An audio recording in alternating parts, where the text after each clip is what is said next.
We need double the energy we currently have in the United States. Can you imagine? For AI to really be as big as we want to have it. Saudi Arabia will be investing at least $600 billion in America, but I'll be asking the Crown Prince, who's a fantastic guy, to round it out to around $1 trillion. We're going to ask Saudi Arabia and OPEC to bring down the cost of oil. You got to bring it down. President Trump, I mean, listen, speaking to that Davos crowd, mincing no words. His comments were certainly music to the ears of my next guest. I want to bring in North Dakota as their governor, Kelly Armstrong. First of all, Governor Armstrong, congratulations on your victory.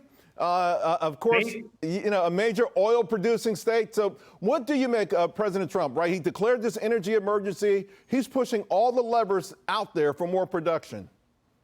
Well, when you come from a place like North Dakota, it's perfect. I mean, it sends signals to the market almost immediately, which is what we want, right?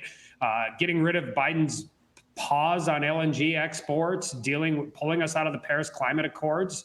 I saw China chided us a little bit about that, which is interesting since they're exempted.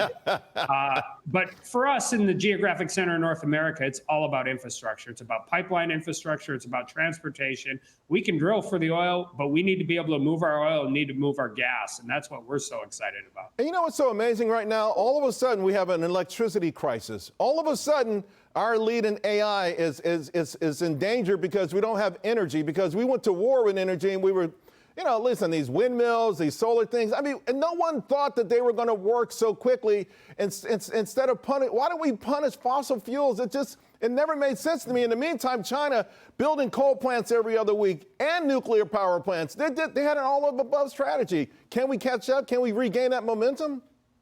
We absolutely can. I said 4 years of the Biden administration's energy policy was based on one thing. It was about outsourcing our guilt. We weren't doing anything to make the world environment cleaner. We were just putting U.S. and North Dakota businesses at an uncompetitive position on the world stage. Yeah, well, Germany outsourced their guilt, and they probably will never be the same. I want to ask you about the tariffs. Obviously, Canada. Listen, we want fair trade with Canada. Also, we want to stem the tide of fentanyl. Canada firing back. I don't know. I think somebody from Alberta said they're going to cut off their electricity to 3 American states. So they've got their own rhetoric. But what do you make of of this battle with tariffs with our border partners?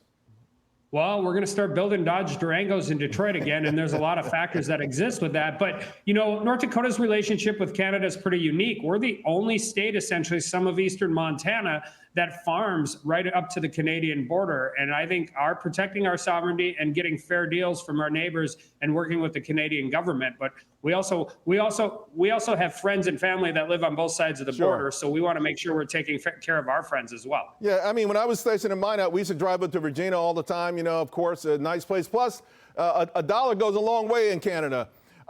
Trump says we can make our own cars and drill here also. So, I mean, there's also a domestic element to all of this, right? Domestic economy element to it. Well, and I mean, it's noticeable. I mean, we have our state of the state. We go forward. I mean, people are noticing. I think that is the key. President Trump's going to get a fair deal, and he's going to get the best deal, whether it's for our energy producers, our farmers and ranchers, and they're behind him out here in Dakota country. Hey, you were on the select committee on the weaponization of government when you were in Congress. President Trump just called out, just moments ago, the CEO of Bank of America in front of the entire world for unfair treatment of conservatives. What's your thoughts on that?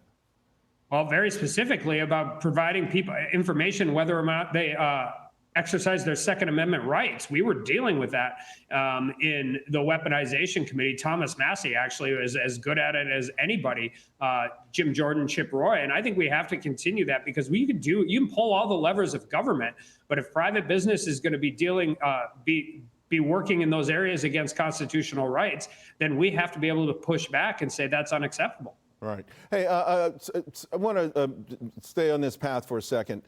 During your debate for governor, one of the questions was about marijuana legalization being on the ballot. You said you would vote no, but by the same token, you in Congress, you introduced the Marijuana Misdemeanor Expungement Act while you were in the House. What was the goal there?